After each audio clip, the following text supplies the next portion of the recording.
নমস্কাৰ বন্ধুসকল, মুক্তিৰ প্ৰয়াস ইউটিউব চেনেলটোলৈ পুনৰ এবাৰ আপোনালোকক স্বাগতম জনাই আজিৰ ভিডিঅ'টোত আলোচনা কৰিবলৈ ওলাইছোঁ এইবাৰ অনুষ্ঠিত হ'ব লগা আসাম টেট পৰীক্ষা 2021ৰ বাবে পৰিৱেশ অধ্যয়নৰ 15টি সম্ভাৱ্য প্ৰশ্নোত্তৰ। গতিকে পলম নকৰি আহকচোন ভিডিঅ'টোলৈ আগবাঢ়ো। আজিৰ প্ৰথম প্ৰশ্নটো হৈছে নদ নদীৰ দৈৰ্ঘ্য জোখা যন্ত্ৰটোৰ নাম। ইয়াৰ অপচন 4টা দিয়া আছে। অপচন এ সিসমোগ্ৰাফ, বি ৰটোমিটাৰ, সি বেৰোমিটাৰ আৰু ডি ফেডোমিটাৰ। ইয়াৰ শুদ্ধ উত্তৰটো হৈছে অপচন বি ৰটোমিটাৰ। পৰৱৰ্তী প্ৰশ্ন, সাগৰৰ গভীৰতা জোখা যন্ত্ৰটোৰ নাম হৈছে অপচন এ হাইড্ৰোমিটাৰ, বি ৰেইন গজ, সি ফেডোমিটাৰ আৰু ডি মেনোমিটাৰ। ইয়াৰ শুদ্ধ উত্তৰটো হৈছে অপচন সি ফেডোমিটাৰ। পৰৱৰ্তী প্ৰশ্ন, আকাশীপথ ৰচনা কৰা হৈছে বায়ুমণ্ডলৰ কোনটো স্তৰৰ মাজেদি? অপচন এ ট্ৰপস্ফিয়াৰ, বি ষ্ট্ৰেটোস্ফিয়াৰ, সি মেছোস্ফিয়াৰ আৰু ডি থাৰ্মোস্ফিয়াৰ। ইয়াৰ শুদ্ধ উত্তৰটো হৈছে অপচন বি ষ্ট্ৰেটোস্ফিয়াৰ। পৰৱৰ্তী প্ৰশ্ন, বায়ুমণ্ডলৰ কোনটো স্তৰত বতৰৰ প্ৰায়বোৰ ঘটনা সংঘটিত হয়? অপচন এ ট্ৰপস্ফিয়াৰ, বি ষ্ট্ৰেটোস্ফিয়াৰ, সি মেছোস্ফিয়াৰ আৰু ডি থাৰ্মোস্ফিয়াৰ। ইয়াৰ শুদ্ধ উত্তৰটো হৈছে অপচন এ ট্ৰপস্ফিয়াৰ। পৰৱৰ্তী প্ৰশ্ন, আকাৰ আৰু প্ৰদৰ্শনৰ ওপৰত ভিত্তি কৰি কম্পিউটাৰক কেইটা ভাগত ভাগ কৰা হৈছে?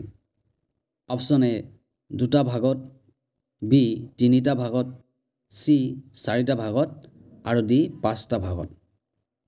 ইয়াৰ শুদ্ধ উত্তৰটো হৈছে অপচন সি 4টা ভাগত। পৰৱৰ্তী প্ৰশ্ন, আটাইতকৈ শক্তিশালী কম্পিউটাৰ হৈছে option A microcomputer, B minicomputer, C mainframe computer আৰু ডি ছুপাৰ কম্পিউটাৰ। ইয়াৰ শুদ্ধ উত্তৰটো হৈছে অপচন ডি ছুপাৰ কম্পিউটাৰ। পৰৱৰ্তী প্ৰশ্ন, ইণ্টাৰনেটৰ সম্পূৰ্ণ নাম হৈছে option A interconnected networks, B international networks, C intermediate networks আৰু ডি ইনফ্ৰাষ্ট্ৰাকচাৰ নেটৱৰ্কছ। ইয়াৰ শুদ্ধ উত্তৰটো হৈছে অপচন এ ইণ্টাৰকানেক্টেড নেটৱৰ্কছ।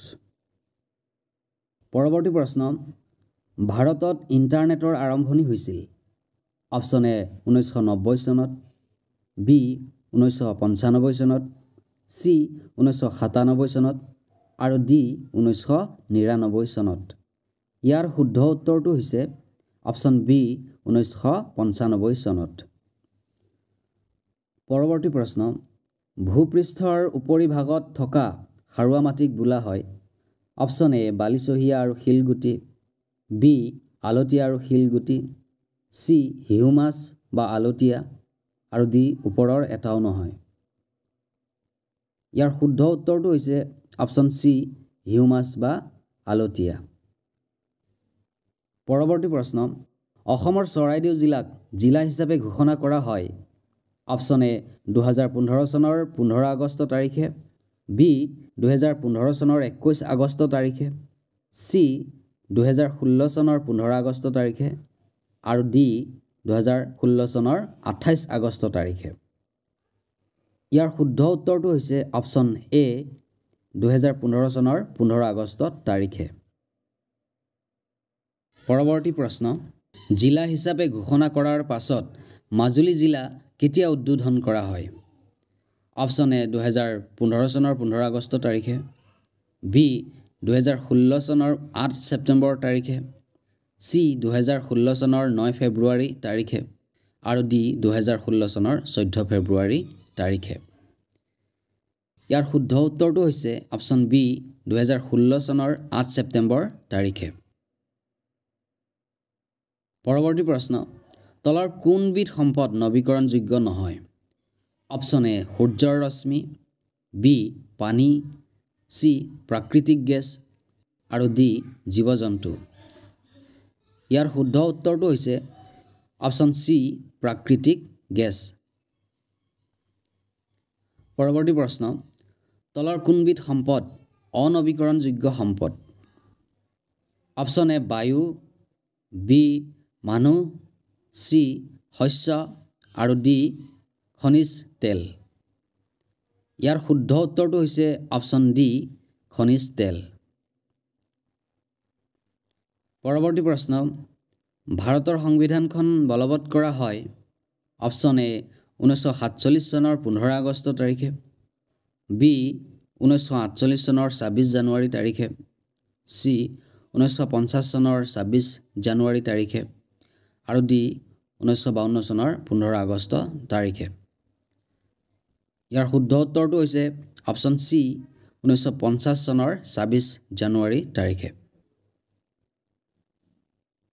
পৰৱৰ্তী প্ৰশ্ন তথা অন্তিম প্ৰশ্নটো হৈছে, ভাৰতৰ সংবিধানৰ কিমান সংশোধনী মতে সমাজবাদী আৰু ধৰ্মনিৰপেক্ষ শব্দ দুটা সন্নিৱিষ্ট হৈছিল? অপশ্যন এ 1974 চনৰ 18 নৱেম্বৰ, বি 1976 চনৰ 18 ডিচেম্বৰ, চি 1978 চনৰ 18 নৱেম্বৰ আৰু ডি 1980 চনৰ 18 ডিচেম্বৰ তাৰিখে। ইয়াৰ শুদ্ধ উত্তৰটো হৈছে অপশ্যন বি 1976 চনৰ 18 ডিচেম্বৰ তাৰিখে। বন্ধুসকল, আজিৰ ভিডিঅ'টোত ইমানেই আছিল। যদি ভিডিঅ'টো উপভোগ কৰি আপোনালোকে কিঞ্চিত পৰিমাণে হ'লেও উপকৃত হৈছে বুলি ভাবিছে, তেতিয়াহ'লে ভিডিঅ'টো লাইক, কমেণ্ট আৰু শ্বেয়াৰ কৰিব। লগতে মোৰ চেনেলটোলৈ যদি প্ৰথমবাৰৰ বাবে আহিছে, তেতিয়াহ'লে চেনেলটো ছাবস্ক্ৰাইব কৰিব আৰু লগতে থকা বেল আইকনটো প্ৰেছ কৰি দিব।